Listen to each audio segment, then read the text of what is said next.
Apakah laut itu selalu jahat dan tidak memberi kehidupan? Sebuah pertanyaan teologis yang muncul jika menyaksikan eksistensi laut yang melingkari dan kontribusinya yang menentukan hidup banyak orang, namun justru sering dilihat sebagai sesuatu yang selalu destruktif. Laut selalu diidentikan dengan kaos atau kekacauan. Hal tersebut terjadi oleh karena berbagai bencana yang sering terjadi yang diakibatkan oleh laut, seperti tsunami atau juga badai Seroja yang terjadi beberapa bulan lalu. Laut itu indah, tetapi laut juga dijadikan sebagai tempat sampah dari berbagai aktivitas manusia. Laut juga kadang dituduh sebagai penyebab kematian manusia di laut, padahal hal tersebut juga bisa muncul karena kelalaian mereka sendiri. Laut sering pula dianggap sebagai penghambat kehidupan manusia, sehingga banyak aktivitas reklamasi yang marak dilakukan di daerah-daerah laut dangkal yang menyebabkan abrasi pada lokasi tertentu. Dalam konteks ini, laut dianggap sebagai penghancur hidup manusia. Ketika manusia sakit atau meninggal akibat konsumsi ikan atau makhluk laut yang mengandung racun karena aktivitas pabrik atau penggalian tambang, maka laut juga sering disalahkan. Padahal, laut hanya penerima yang pasif dari perbuatan manusia yang berdampak pada hidup manusia itu sendiri. Jadi, jika tidak terjadi perimbangan, maka relasi manusia dengan laut juga akan berjalan tidak harmoni dan berdampak terhadap kehidupan bersama. Akan tetapi, tidak selalu laut itu berbahaya. Laut juga dapat menjadi ibu bagi manusia. Laut dan semua yang ada di dalamnya merupakan anugerah Tuhan bagi manusia. Misalnya bagi masyarakat di wilayah pesisir, yaitu nelayan. Nelayan adalah mereka yang mata pencarian pokoknya di bidang penangkapan ikan dan penjualan ikan yang hidup di daerah pantai untuk menangkap ikan dengan memerlukan alat yang memadai. Nelayan adalah suatu kelompok masyarakat yang kehidupannya tergantung langsung pada hasil laut, baik dengan cara melakukan penangkapan ataupun budidaya. Dari sini terlihat bahwa teologi yang dibangun ternyata lebih berkiprah pada daratan, dan karenanya laut semakin terisolasi. Bahkan teologi laut yang dikembangkan itu lebih menonjolkannya sebagai sesuatu yang jahat, padahal laut tidak selalu jahat. Maka, apa itu laut? Mengapa kita sering menganggap laut itu jahat? Dan dalam bingkai pembicaraan mengenai teologi kelautan, bagaimana keterkaitan antara laut dengan kehidupan umat Kristus?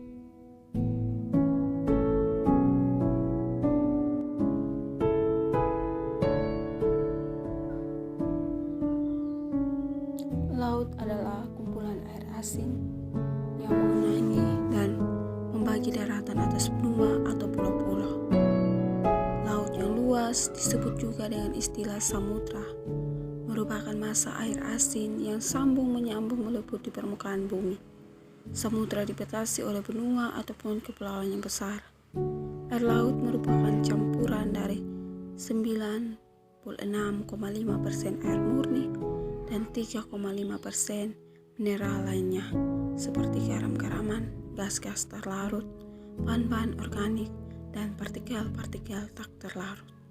Sifat-sifat utama air laut ditentukan oleh 95% air murni.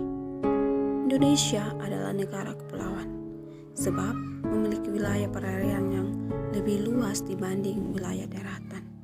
Nusa Tenggara Timur sebagai salah satu provinsi kepulauan di Indonesia memiliki luas laut sekitar 200.000 km persegi di luar zona ekonomi eksklusif Indonesia.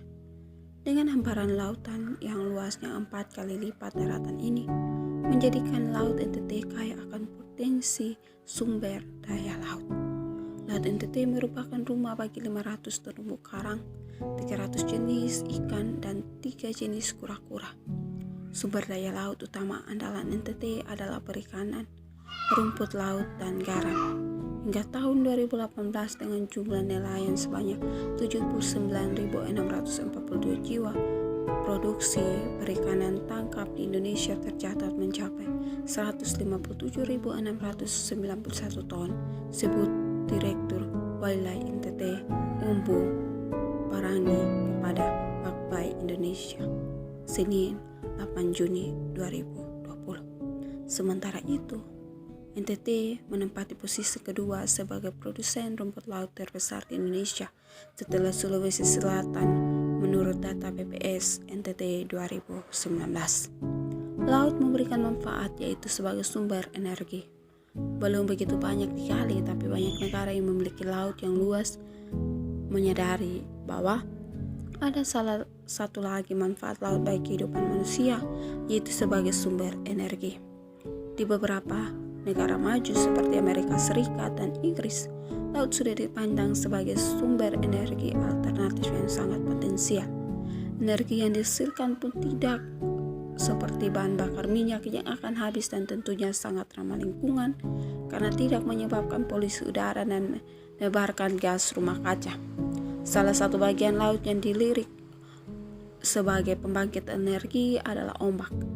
Gerak air yang diakibatkan hembusan angin ini sudah terbukti bisa diubah menjadi energi listrik. Beberapa pembangkit listrik dengan rangka ombak sudah dibangun di banyak negara maju dan dipergunakan untuk menghasilkan listrik yang sangat dibutuhkan manusia. Laut juga memberikan dua jenis kebutuhan mendasar manusia, yaitu makanan sebagai aspek ekologis dan kerabat sebagai aspek sosial. Untuk aspek ekologis itu, Sylvia Erlen memakai kata batu penjuru untuk menggambarkan peran fundamental laut. Menurutnya, laut adalah penyangga utama kehidupan planet biru ini karena fungsinya yang menghasilkan oksigen, menjaga keseimbangan iklim dan memberikan air melalui air hujan kepada makhluk hidup di tanah. Laut juga memberikan makanan yaitu ikan dan lain-lain yang menjadi sumber protein bagi miliaran manusia di bumi. Bagi Erlen, kehidupan di bumi ini tidak akan ada tanpa keberadaan laut. Sementara itu, mengenai aspek sosial, laut adalah penghubung yang membentuk karakter dan cara hidup tertentu atau bahaya maritim dari komunitas-komunitas pesisir. Budaya maritim itu lahir dari perjumpaan orang-orang pesisir dan eksistensi dan kontribusi di laut pada bagian kehidupan mereka. Di Pulau Pantar Alor misalnya, masyarakat pesisir Baranusa memiliki tradisi yang mereka sebut Hading Mulung Hobat Mulung, yaitu sebuah tradisi yang dilakukan untuk menjaga keberlangsungan sumber daya laut. Dalam praktik ini, masyarakat setempat sepakat untuk menjadikan suatu kawasan laut sebagai tempat yang bebas dari aktivitas melaut selama periode tertentu. Kawasan tersebut menjadi rumah yang aman bagi biota laut untuk berkembang biak. Setelah periode itu selesai, maka laut yang ada di kawasan itu dapat dipanen oleh semua masyarakat. Contoh kearifan lokal tersebut menunjukkan kesadaran masyarakat pesisir terhadap peran laut bagi kehidupan mereka. Hal ini menunjukkan keterkaitan antara dimensi ekologis dan sosial sebagai kontribusi laut bagi kehidupan manusia dalam hal komunitas pesisir. Laut sebenarnya sangat bermanfaat bagi manusia. Akan tetapi, manusia seringkali merusak ekosistem laut dengan membuang sampah plastik di pesisir pantai. Ancaman pertama menurut Wiley NTT yaitu limbah plastik seperti hasil penelitian yang disampaikan Lumanuli Toraunu, MSI dari Fakultas Perikanan dan Kelautan Universitas Nusa Cendana. Hal itu disampaikan dalam rapat koordinasi teknik pengendalian kerusakan lingkungan pada Dinas Lingkungan Hidup dan Kehutanan Provinsi Nusa Tenggara Timur tahun 2019. Umbu Wulang mengatakan, menurut Luman Nauli, limbah yang ditentukan di laut sebanyak 70% merupakan limbah plastik. Keberadaan limbah plastik merupakan ancaman karena dapat menyebabkan kematian bagi biota laut.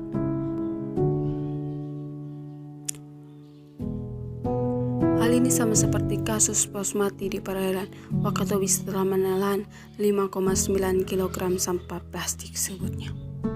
Studi kolaboratif yang dipublikasikan 19 November 2019 dalam jurnal Foundations in Modern Science mengukakan bahwa Parimanta dapat menelan hingga 63 buah plastik setiap jam yang dimakan di perairan Nusa Penida dan Taman Nasional Komodo. Hasil penelitian lain yang dipresentasikan oleh FKIP Undana ulang 80,8% dari 125 ekor ikan tongkol dari perairan Teluk Kupang sudah terpapar mikroplastik. Dengan adanya temuan ini, bukan saja hewan laut NTT, tapi kehidupan penduduk di daratan juga ikut terancam, ungkapnya. Hal tersebut adalah dampak yang ditimbulkan ulah manusia yang tidak menjaga ekosistem laut.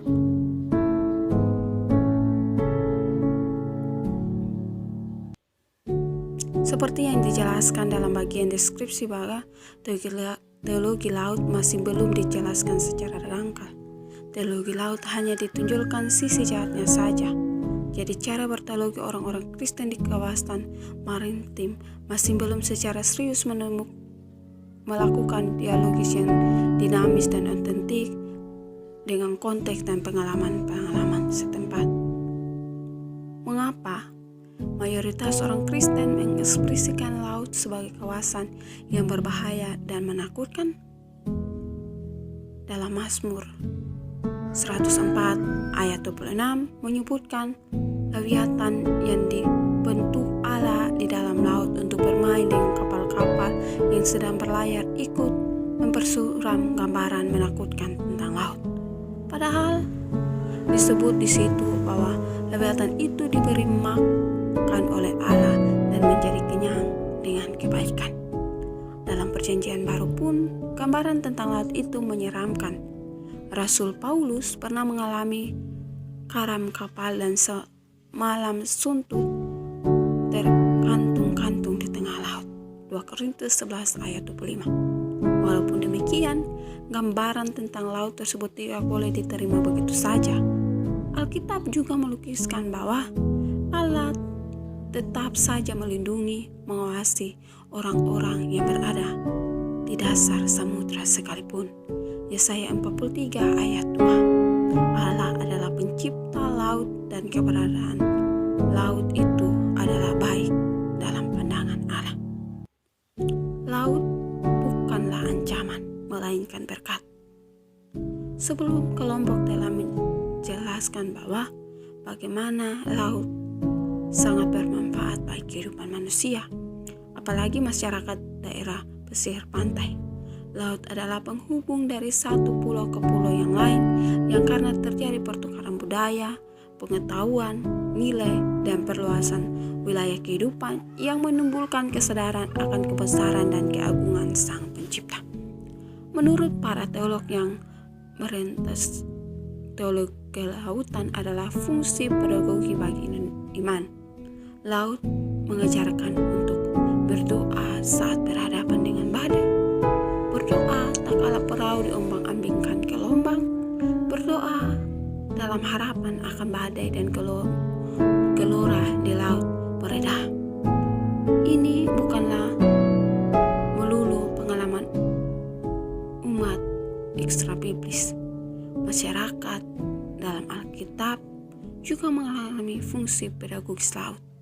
Misalnya dari pengalaman Nabi Yunus juga murid-murid Yesus saat diterpa pada laut.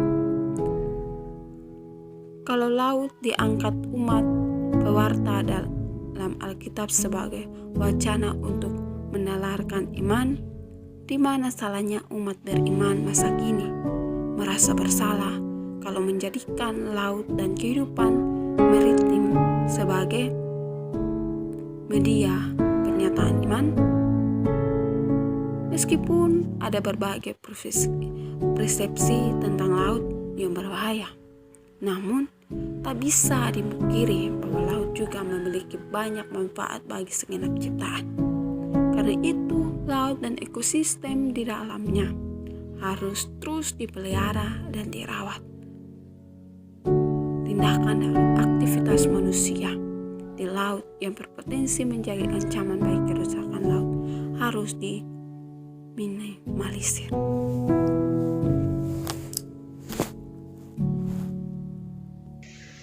Dalam Mazmur 107 ayat 23-32, pemazmur menghimbau kepada orang-orang yang pernah diselamatkan dari mara bahaya di laut untuk memberikan kemuliaan kepada Allah. Kuasa Allah seringkali tampak di laut. Kuasa itu dinyatakan kepada orang-orang yang mengarungi lautan dengan kapal-kapal, sebagaimana pelaut, pedagang, nelayan, atau penumpang yang melakukan perdagangan di lautan luas. Tentu saja tidak ada orang yang mau mengarungi lautan kecuali mereka yang memiliki kepentingan di sana. Namun, mereka yang berdagang dengan jujur dapat menyerahkan diri mereka dalam iman ke dalam perlindungan ilahi. Mereka melihat pekerjaan-pekerjaan Tuhan dan perbuatan-perbuatannya yang ajaib, yang semakin mengherankan mereka, sebab kebanyakan dari mereka lahir dan besar di darat. Dan hal-hal yang terjadi di laut merupakan hal yang baru bagi mereka. Tempat yang dalam sendiri merupakan suatu keajaiban, dengan luasnya, asinnya, dan pasang surutnya. Macam-macam makhluk yang ada di laut juga begitu menakjubkan. Biarlah orang-orang yang pergi ke laut tergerak oleh karena keajaiban yang mereka saksikan di sana, untuk mengingat dan mengagumi kesempurnaan tidak terbatas dari Allah pemilik laut, sebab Dialah yang menciptakan dan mengaturnya. Kuasa itu terutama tampak dalam topan di badai laut, yang jauh lebih menakutkan daripada di darat. Pada saat itulah keajaiban dimulai tampak di tempat yang dalam, yaitu saat Allah berfirman dan membangkitkan angin badai yang melakukan firman-Nya. Dia membangkitkan angin seperti seorang penguasa menggerakkan pasukan dengan perintahnya. Iblis berpura-pura menjadi penguasa kerajaan angkasa, tetapi dia tidak lebih dari seorang penyusup. Kuasa di angkasa adalah kepunyaan Allah, bukan milik iblis. Dalam bencana itu, manusia hanya bisa berdoa dan memohon pertolongan Tuhan. Betapa tepatnya untuk berdoa di saat seperti itu. Orang-orang yang pergi melaut haruslah bersiap menghadapi mara bahaya seperti yang digambarkan di sini. Dan persiapan terbaik yang dapat mereka lakukan adalah memastikan bahwa mereka memiliki kebebasan untuk berseru kepada Allah melalui doa. Sebab pada saat itulah mereka berseru-seru kepada Tuhan. Betapa menakjubkannya, Allah kadangkala tampil bagi mereka yang mengalami kesesakan di lautan sebagai jawaban atas doa mereka. Dikeluarkannya mereka dari mara bahaya. Pelayaran mereka berhasil dan membawa kejayaan. Dituntunnya mereka ke pelabuhan kesukaan mereka. Demikianlah Ia membawa umatnya melalui segala badai dan topan yang menerjang mereka di dalam pelayaran mereka menuju sorga, dan menghantarkan mereka mendarat dengan selamat di pelabuhan kesukaan. Dari ayat ini telah dijelaskan bahwa laut bisa membawa kehidupan sekaligus musibah. Manusia dapat memanfaatkan laut untuk memenuhi kebutuhannya. Akan tetapi, jika salah dipergunakan, maka akan menjadi ancaman bagi manusia.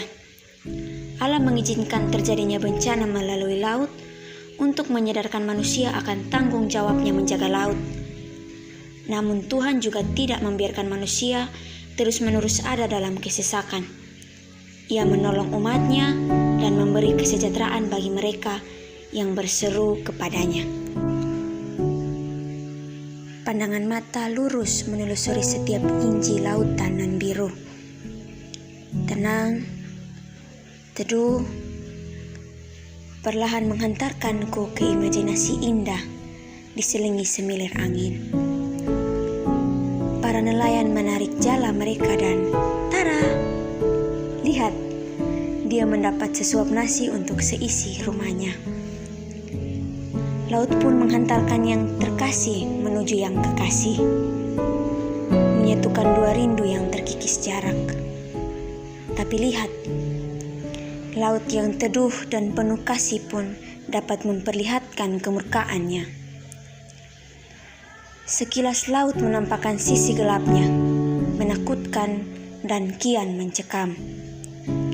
Laut tak jahat. Kita beserta akal kita yang menciptakan konstruksi bahwa laut jahat. Mari berdamai dengan menciptakan euforia kasih tak terbatas bersama laut. Berbagi kasih dengan segala ciptaan.